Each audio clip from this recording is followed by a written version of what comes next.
Section 29. Power and position destroyed in silence. Subhuti.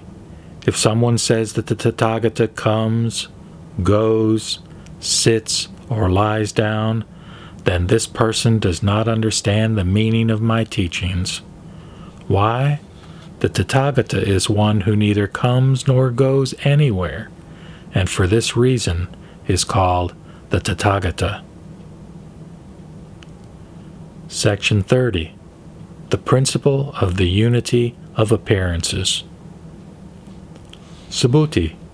If a good man or good woman disintegrated 3,000 great thousand worlds into atoms, would these atoms be very many in number? They would be extremely many, Bhagavan.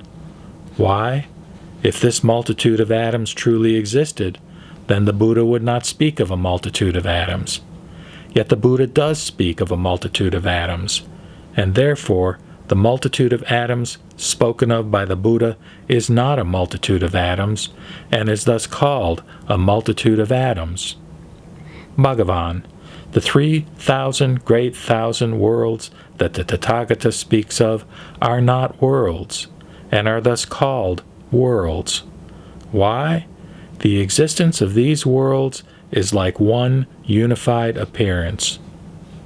Why?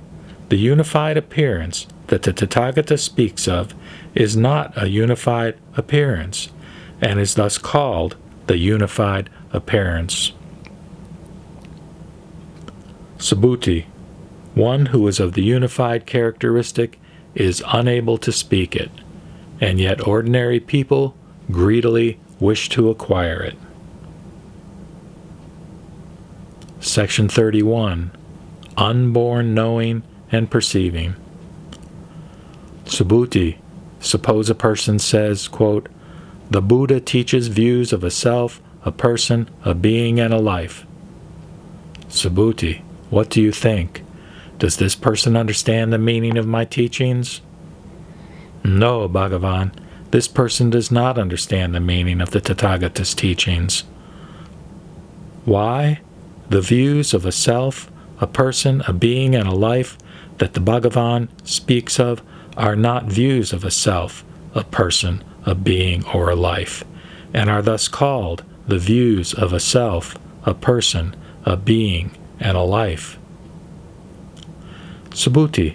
Regarding all dharmas, one who is developing the mind of Anuttara Samyak Sambodhi should thusly know, thusly see, and thusly believe, not giving rise to notions of dharmas. Subhuti. The true characteristic of dharmas is not a characteristic of dharmas, and is thus called the characteristic of dharmas. Section 32. Subhuti. Suppose someone filled immeasurable, innumerable worlds with the 7 precious jewels, and then gave these away in the practice of giving.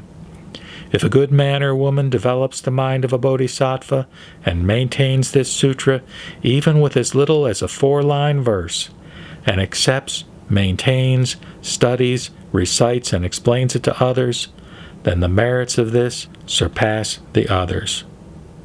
How should one explain it? Without grasping at characteristics, in unmoving suchness. For what reason? All conditioned dharmas are like dreams, illusions, bubbles, or shadows, like drops of dew, or flashes of lightning. Thusly should they be contemplated. After the Buddha had spoken this sutra, then Elder Subhuti, along with all the bhikshus, bhikshunis, upasakas, upasikas, and the devas, humans, and asuras from every world, heard what the Buddha had said. With great bliss, they believed, accepted, and reverently practiced in accordance.